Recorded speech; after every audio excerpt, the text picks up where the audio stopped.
Bonjour à tous et à toutes et bienvenue pour cette nouvelle vidéo sur ma chaîne Jenny Bricole. Vous pouvez également me retrouver sur l'Instagram Jenny Bricole, tout pareil. Donc c'est une vidéo aujourd'hui un petit peu spéciale, c'est la vidéo Tag mieux me connaître, il me semble. J'ai été taguée par ma copine Julia Poppins, donc je me prête au jeu. J'avais fait un tout petit sondage sur Instagram en story pour savoir si ça vous intéressait. Le peu de nombre que j'ai eu de réponses, c'était oui. Donc je me suis dit, bon, je vais la tourner. Voilà, bon, si ça vous intéresse, continuez. Puis sinon, je vous donne rendez-vous dans peut-être 2 petites semaines pour un nouveau podcast couture. On va y arriver. Donc, du coup, j'ai récupéré les petites questions officielles du tag, pour bien faire les choses. Et en plus, il y a quelques questions, du coup, qu'on m'a posées sur Instagram et que je tâcherai d'y répondre en suivant. C'est parti. Et c'est parti pas de suite parce qu'en fait, ce que je porte. Donc je porte mon Mandibot Tea que je vous ai présenté au précédent... dis donc que je vous ai présenté au précédent podcast, du coup. Mandibot Tea de la marque Tessuti Fabric qui est en téléchargement gratuit. Je ne sais pas si je vous l'avais dit la dernière fois, mais c'est un patron gratuit qui va jusqu'au XXL, je crois. Si je dis pas de bêtises. Et du coup, je l'ai cousu dans un jersey, je vous fais comme ça vous le verrez mieux, motif personnel que j'avais acheté au CSF en novembre dernier. Voilà. Et bien on est parti pour les questions. Donc la première question, quel âge as-tu et où habites-tu? Alors, j'ai un peu de mal avec mon âge, je suis dans un âge où il faut limite que je calcule pour savoir quel âge j'ai. J'ai 35 ans, oui en plus. C'est un compte rond, mais non. Donc j'ai 35 ans et j'habite en Gironde, dans le 33, pas à Bordeaux, dans le nord-est, parce que je ne veux pas donner exactement, de toute façon je vous donnerai exactement où j'habite, vous ne saurez pas du tout où c'est. Donc j'habite plutôt au nord-est, oui c'est ça, au nord-est de Bordeaux, dans le Libournais, ce qu'on appelle, et dans le Libournais, mais pas très loin de Saint-Émilion pour les amatrices de vin. Hein, voilà, je sais pas pourquoi je prends cet accent du sud. Donc voilà, Saint-Émilion, la Lande de Pomerol, vous voyez, j'habite par là. Pas exactement dedans, mais j'habite par là. Et j'aime beaucoup ma région. Chauvine jusqu'au bout. Voilà. D'où vient le nom de ta chaîne YouTube? Ça vient de mon compte Instagram, en fait, Jenny Bricole. J'ai gardé la même chose. Et pourquoi Jenny Bricole? Parce que Jenny, c'est mon prénom, je m'appelle Jennifer. Et Bricole parce que sur Instagram, au début, c'était pas forcément que de la couture, quoi. Je sais pas, je pense que vous avez suivi aussi sur YouTube, que j'aime bien essayer d'autres choses. Et du coup, voilà, j'avais mis Bricole, comme ça, c'était le plus large. Et comme c'était au tout début, quand je cousais, je m'étais dit, comme ça, ça fait pas la meuf qui se la pète, elle bricole, vous voyez. Elle essaye de faire des trucs, elle bricole. Donc voilà pourquoi Jenny bricole, et j'aime bien, donc je le garde. Voilà. Quel est ton parcours scolaire? Alors, mon parcours scolaire, il est assez classique dans le déroulé, mais assez bizarre dans les, je vais y arriver, dans les parcours choisis. Donc j'ai un bac scientifique, j'ai l'esprit scientifique, on va dire. C'est que voilà, il faut que tout soit, il faut qu'il y ait une logique dans tout. Comme les théorèmes et tout ça, il faut qu'il y ait une logique. Et en suivant, j'ai fait une licence d'histoire. Voilà, le truc un peu... le scientifique, pour le coup, les maths, j'en avais marre, donc je voulais changer un peu. L'histoire, j'aimais bien, je me débrouillais bien. Vas-y, fais une licence d'histoire. Ensuite, j'ai fait, après quelques hésitations, j'ai fait un master documentation et sciences d'information. En gros, c'est pour faire la dame du CDI. Voilà, qui sont des profs doc, mais voilà, je dis dame du CDI parce que clairement, notre génération, en tout cas la mienne, c'était comme ça, c'était les dames du CDI, et en fait non, c'est des professeurs documentalistes, et en fait j'ai passé ce master pour pas être prof doc, sauf que je n'ai jamais passé le concours, et en suivant, j'ai été embauchée dans une bibliothèque municipale, donc voilà, je travaille dans une bibliothèque municipale, dans le Libournais. Voilà, voilà, vous savez toute ma vie. Quel est ton voyage le plus marquant? Alors, faut savoir que je suis pas une grande voyageuse. Voilà, l'avion, ça m'angoisse un petit peu. Quand j'étais plus jeune avec ma maman, on n'a pas beaucoup voyagé. Je ne vais pas vous faire tirer la larme à l'œil, vous inquiétez pas. Et avec mon compagnon, lui est très casanier. Moi, j'aime bien bouger, mais je suis très loin, je suis pas forcément hyper à l'aise. pour vous dire, le plus loin où j'ai été, je pense que c'est ça se joue entre l'Angleterre et Bruxelles. Voilà, voilà. Donc, bah, du coup, puis ça remonte maintenant en plus, mon voyage le plus marquant. Je veux dire Bruxelles parce que c'était avec mes copines Charlotte et Caro, voilà, mes grandes copines, et on a passé 4-5 jours ensemble à Bruxelles et on s'est bien amusé, voilà, c'est toujours des bons souvenirs. Donc voilà pourquoi mon voyage le plus marquant, mais parce qu'en même temps j'en ai pas non plus 30. Quelle serait l'actrice pour jouer ton rôle dans le film de ta vie? Bon là franchement, aucune idée. Aucune idée. J'essaie de trouver un peu une actrice un peu qui joue dans des comédies parce que j'ai l'impression que moi je suis plus comique, comme on dit. Non, j'ai aucune idée. Franchement, celle-là. Puis alors, je pense que pour mieux me connaître, il y a autre chose, quoi. Hein.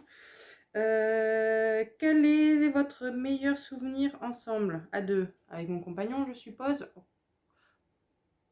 Ouais, faire bateau.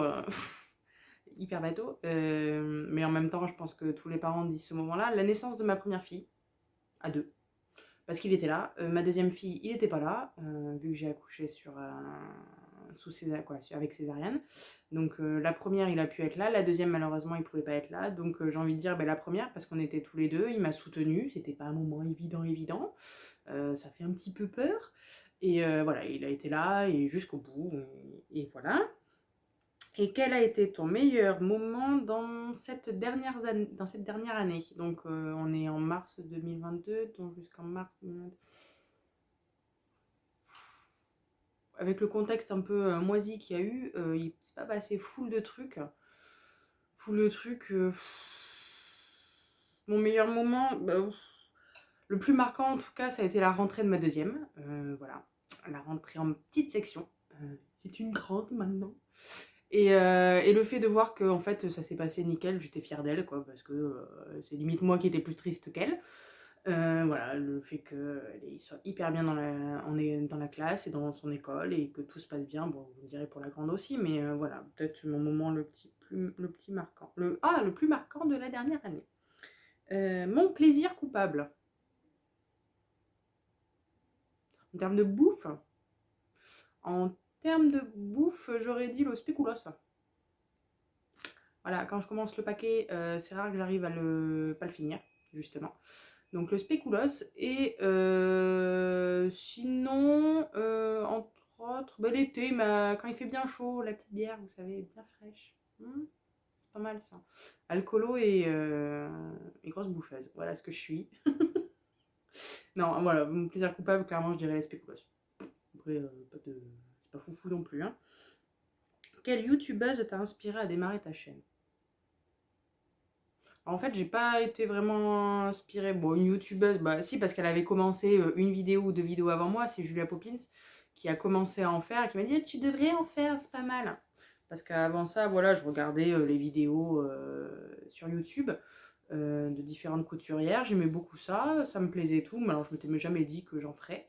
Et puis Julia s'est lancée, elle m'a dit tu devrais essayer, tu devrais essayer. Et puis au bout d'un moment, je me suis dit allez, pourquoi pas, on va essayer, je l'ai fait vite fait.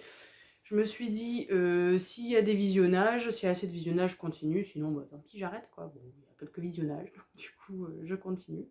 Puis au final, ça me plaît bien. Voilà. Donc, je la qualifierais pas de youtubeuse, parce que pour moi, les youtubeuses, c'est vraiment les grosses chaînes, les gros comptes, genre Freddy Couture, qu'est-ce qu'il y a, SB Création, voilà. Pour moi, c'est des gros comptes, c'est des youtubeuses maintenant. Donc, du coup, je dirais pas de youtubeuse, mais ma copine Julia Poppins. Décris-toi en 3 mots.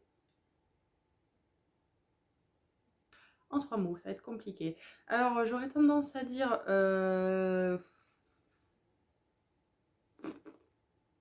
têtu. C'est-à-dire que quand j'ai une idée dans la tête, je ne l'ai pas ailleurs.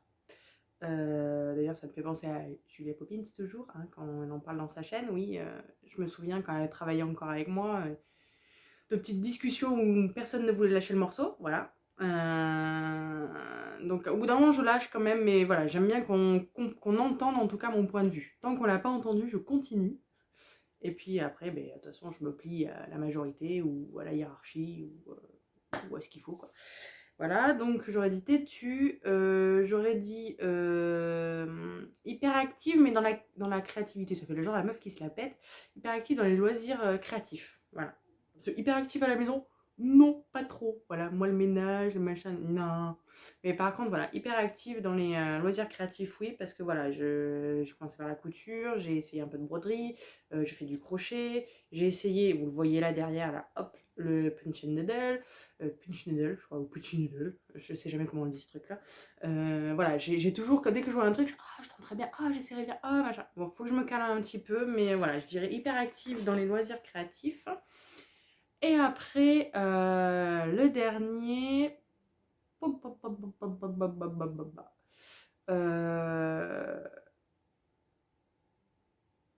sais pas comment le dire, en fait, j'aime beaucoup l'humour.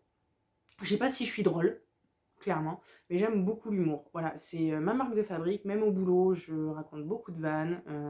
Je suis toujours dans la rigolade, en tout cas j'essaye dans le meilleur des cas. J'aime chambrer, j'aime qu'on me chambre aussi, je kiffe. Donc voilà, je veux dire, l'humour fait partie de moi. Après, dire drôle, non, parce que je ne sais pas si je suis drôle. Comique, je n'irai pas jusqu'à ce compte-là, parce que sinon je fais un one-woman show direct. Mais voilà, ça serait vraiment un truc qui me décrit, ça serait l'humour. Oui, j'ai réussi, dis donc. Et enfin, où te vois-tu dans 10 ans? Dans 10 ans, je me vois avec mon compagnon, mais bon, c'est pas de quoi l'avenir est fait, mais j'aimerais me voir avec mon compagnon.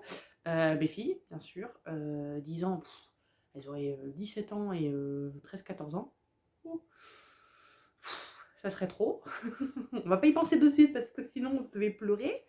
Mais voilà, je me vois avec mes filles, j'espère dans un autre boulot, quoi. Sûrement toujours bibliothécaire parce que j'aime ce métier, ça, même si des fois il y a des choses qui me...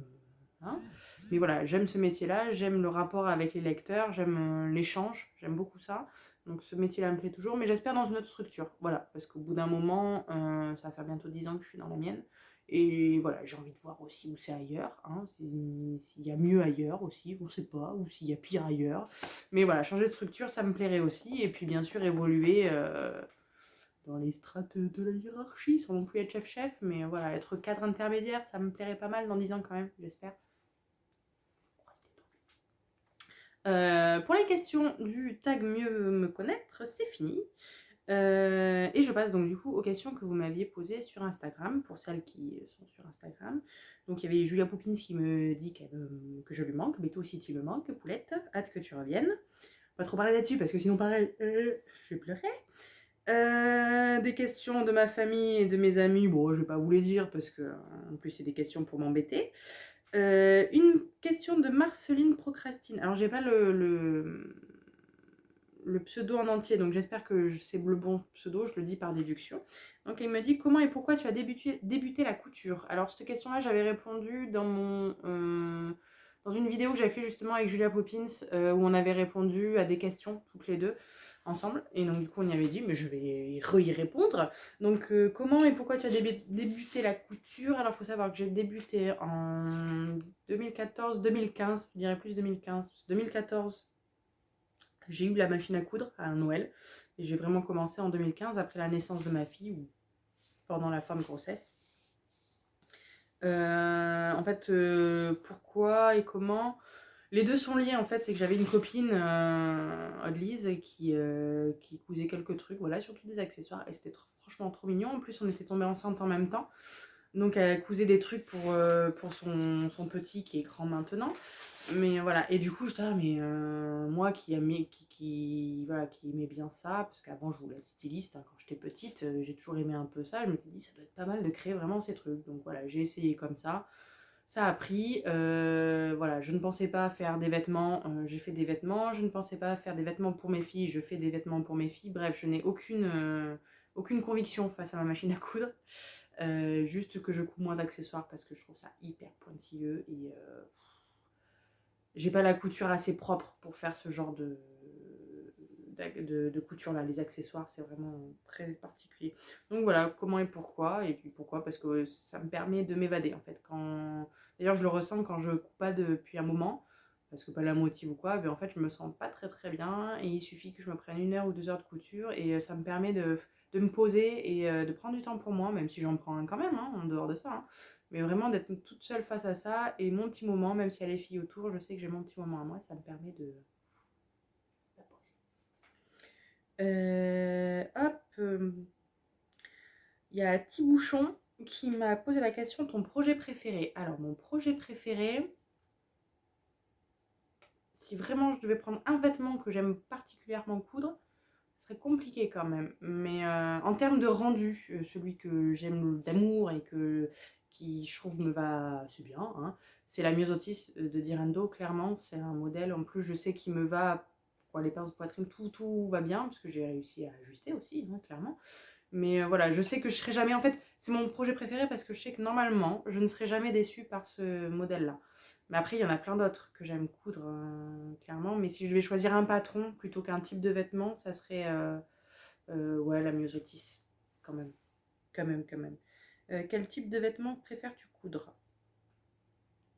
Alors là, clairement plus les hauts que les bas, ça c'est honnête. J'en ai cousu en des jeans, je vous ai pas tous montré, mais j'en ai cousu. Je pense que j'en montrerai un dans le prochain podcast. J'ai cousu des jupes aussi, mais clairement ce que je mets le plus de ce que je couds c'est les hauts, voilà, les hauts en jersey ou en viscose ou crêpe ou voilà, ça serait les hauts jersey particulièrement parce que c'est rapide, c'est efficace, c'est ce que je mets le plus, je me sens à l'aise dedans, donc je dirais ça en particulier. Et j'aime bien les chemises aussi. De toute façon en chaîne et trame je ne couds quasiment que des chemises ou des choses boutonnées sur le devant. Les blouses et tout ça, j'ai beaucoup de mal à le mettre. Donc j'aurais dit des hauts en tout cas. Je couds plus des hauts. As-tu beaucoup de coups humains dans ta garde-robe de tous les jours? Lilicou, pardon.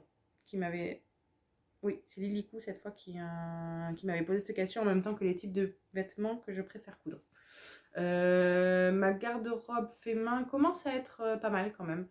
Honnêtement, ce que j'ai encore mais encore c'est des choses que j'ai depuis longtemps en fait que je garde. Ce que j'ai beaucoup en magasin d'acheter, c'est les t-shirts manches courtes parce que je me suis pas encore penchée sur le sujet et je trouve que j'arrive pas à trouver vraiment le tissu t-shirt. Parce que les jerseys de coton c'est bien pour les manches longues, la demi-saison et tout ça, mais en été, je pense que c'est trop épais. Donc je cherche vraiment le tissu fin, pas transparent, pour faire des t-shirts et j'ai pas encore trouvé. Donc ça c'est ce que je continue d'acheter. Et après il me reste des t-shirts manches longues, mais c'est parce que c'est des vieux que j'ai achetés et qu'ils sont très bons. Donc les pantalons, j'ai aussi... ce que j'ai le plus c'est mes sweats. Mes pulls, j'ai quasiment, on va dire, allez, 80% de fait main dans mes sweats. Mes t-shirts manches longues aussi, je commence à être pas mal. Je pense que je suis près de 75%. Les pantalons, je suis à 50-50 parce que j'ai pas énormément de pantalons, mais je crois que je dois avoir 2-3 cousus et 2-3 achetés. Donc oui, je commence à avoir pas mal. Les robes, c'est quasiment que du cousu. Et voilà, il y a les gilets juste où j'ai acheté, mais je pense que ma garde-robe se situe à 75% fait main. Ouais. Quasiment tous les jours, j'ai quelque chose de fait main sur moi, quasiment. Parce que quand j'ai pas les vêtements, mais ça va être le manteau qui va être cousu main. Donc je pense que maintenant j'arrive à une bonne proportion quand même. Hein. Et du coup, du fait que je couds moins aussi. Parce que comme je commence à avoir pas mal de vêtements en cousu main aussi, je n'ai pas forcément besoin en fait. Donc du coup, je couds beaucoup moins. Maintenant, je vais coudre plus sur un tissu qui je trouve joli. Et donc du coup, un projet par-ci par-là. J'espère que c'est clair ce que je dis. Si tu ne devrais choisir qu'une marque de patron. Alors là, ça c'est Bidiba Bibidiba Bidibou. J'espère que je ne l'ai pas écorché. Pas évident quand même comme nom à mettre. Si je devrais choisir qu'une marque de patron. Oh, c'est compliqué, hein. Parce que marque indépendante. Parce que si on prend magazine, ça dépend. Adulte, enfant, adulte, la Maison Victor pour l'instant. Même si ces derniers temps, je suis moins fan de ce qu'ils font, beaucoup moins fan, depuis un an à peu près. Mais sur mes basiques que j'ai à la Maison Victor, je regarde toujours ce que j'ai avant d'aller voir ailleurs. Pour les enfants, c'est Octobre. Basique, simple, efficace. Moi qui aime énormément coudre le jersey et le sweat, c'est une base sûre. Voilà, Octobre, ou des fois vous avez des sweats et vous pouvez faire différentes variantes et tout. Bon bref, Octobre. Et si c'était en marque indépendante, j'en ai pas vraiment. Je couds un peu de tout en marque indépendante. Si je devais choisir pour l'éthique, entre guillemets, ça serait Direndo. Parce que je trouve qu'ils ont été une des marques indépendantes qui a le plus rapidement élargi sa gamme de taille. Voilà.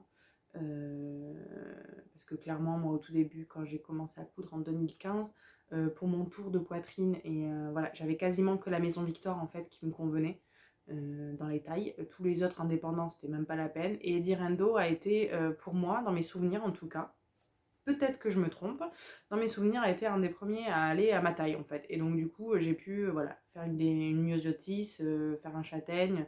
Voilà, j'ai pu faire des choses qui sortaient un peu de la Maison Victor. Et puis surtout, cette marque-là, je trouve que voilà, met en valeur aussi bien les fines que les tailles fines que les tailles un peu plus épaisses. Voilà, moi je sais que dans les robes que j'ai cousues d'eux, je me sens toujours très bien. D'ailleurs, on me dit toujours qu'elles me vont très bien. Donc voilà, si je devais en choisir qu'une, pour cet esprit-là, c'est ça. Parce qu'après, sinon, pour le look, bah, ça dépend. Il y en a plein de bien en fait. Mais voilà. Direndo, la Maison Victor et pour les enfants, Autobray. La dernière question d'ailleurs, je regarde, mais oui, c'est la dernière question. De Cheshire. Cheshire 63, pardon. Je sais pas si je prononce bien le pseudo, je suis désolée. Est-ce que la couture a une influence sur ton corps, sur ton rapport à ton corps et à ton image corporelle? Alors, j'ai trouvé super intéressante cette question. Comment dire? Déjà, mon corps, comment dire? Je ne l'adore pas. Clairement, je ne l'adore pas. Moi, je sais qu'il a des défauts, il a des petites rondeurs par-ci par-là. Mais je ne le déteste pas non plus. En fait, j'ai ce rapport bizarre, moi, avec mon corps, c'est que on va dire les choses telles quelles. En taille 48, c'est pas une taille qui courante. C'est pas un classique, on va dire. Donc, du coup, pas forcément toujours évident de trouver ce qui va nous mettre en valeur. Mais donc, on pourrait facilement croire qu'on le déteste, qu'on peut facilement le détester. Mais non, en fait, je le déteste pas parce que c'est mon corps, il est comme ça. Et de toute façon, je me lève tous les matins avec et il faut bien que j'aille avec. Je ne l'adore pas non plus, mais voilà, j'ai ce rapport un peu particulier. Je ne suis pas hyper complexée. J'ai des complexes comme tout le monde. Je ne suis pas hyper complexée. Euh, je... je suis en accord avec mon corps, voilà. Je vous dis honnêtement, si je perdais des kilos, ça ne me dérangerait pas non plus. Mais voilà, c'est à l'heure actuelle, mon corps il est tel quel. Et puis voilà, tant que moi je vis avec, ben, les autres, si ça leur plaît pas, ils n'ont qu'à pas regarder, ils tournent la tête et puis voilà. Après, ce que ça a changé la couture pour moi, c'est oser. C'est-à-dire oser mettre des choses que je ne porterais pas forcément vu ma morphologie. Par exemple, la robe myosotis, au début, je me voyais pas en magasin, je pense que je ne l'aurais jamais acheté. Clairement, je l'aurais vu sur Centre, j'aurais passé mon chemin, pour laisser tomber, c'est pas pour moi. Et du coup, voilà, ça m'a permis d'oser, comme la combinaison de jazz que je vous ai présentée aussi dans un de mes podcasts, où clairement, en magasin, je n'aurais jamais acheté ça. C'est pas le truc que j'aurais acheté. Et pourtant, vous voyez, je l'ai cousue et je trouve qu'elle me va pas mal. Franchement, je trouve qu'elle me va bien. Donc j'en suis contente pour ça, la couture, c'est qu'elle me permet d'oser des choses. Et je vous le conseille aussi. Vous arrêtez pas au fait que ben, c'est peut-être pas fait pour vous, ça vous va pas, vous êtes la taille A, quoi. Vous êtes forme A, donc il faut porter ça. Voilà, portez ce qui vous fait envie, ce qui vous fait kiffer. Si vous vous trouvez jolie dedans, tant mieux. C'est l'idéal, bien sûr. Mais voilà, si vous avez envie d'essayer de coudre une sirocco, et même si on va voir votre bidou, ben, en fait, on n'en a rien à péter, tant que vous êtes bien. C'est totalement l'essentiel. Donc voilà, moi, ce que ça a apporté la couture pour moi, c'est vraiment oser. Alors, je suis pas non plus une faux folle, hein, je lance pas des trucs de ouf, mais voilà, ça me permet de peut-être coudre des choses que je n'aurais pas achetées forcément. Et du coup, je me dis de coudre, déjà, il y a le truc que tu te l'es fait, t'as galéré et tu vas le porter.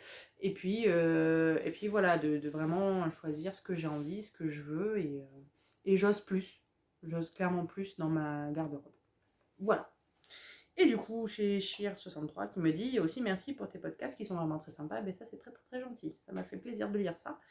Voilà, mais j'espère que ce petit format de vidéo vous plaira. Bon, après, si vous ne l'avez pas vu, bah, c'est pas grave.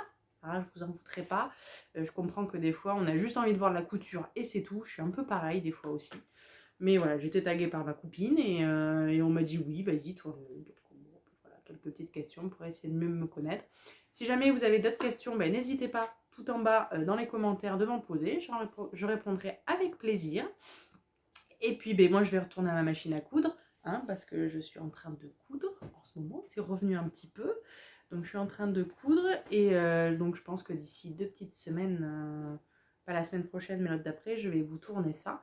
Juste, voilà, j'ai cousu, je commence à coudre ces petites beautés. Voilà, je vous montre juste les tissus, voilà. J'ai hâte de le finir. On est plus sur la fin que sur le début. Et puis j'ai déjà des choses, 1 ou 2 choses de cousu. Et j'ai prévu de coudre d'autres choses aussi. Donc voilà, j'espère que d'ici 2 semaines, j'aurai au moins un petit projet ou 2 petits projets à vous montrer. Et merci beaucoup pour ce petit moment passé entre nous. Ce fut bref et rapide, contrairement à d'habitude. Je vous souhaite une bonne journée, une bonne fin de journée, une bonne soirée, une bonne ce que vous voulez, une bonne session couture, une bonne session glandage sur le canapé. Et puis moi, je vous dis surtout à bientôt. Ciao!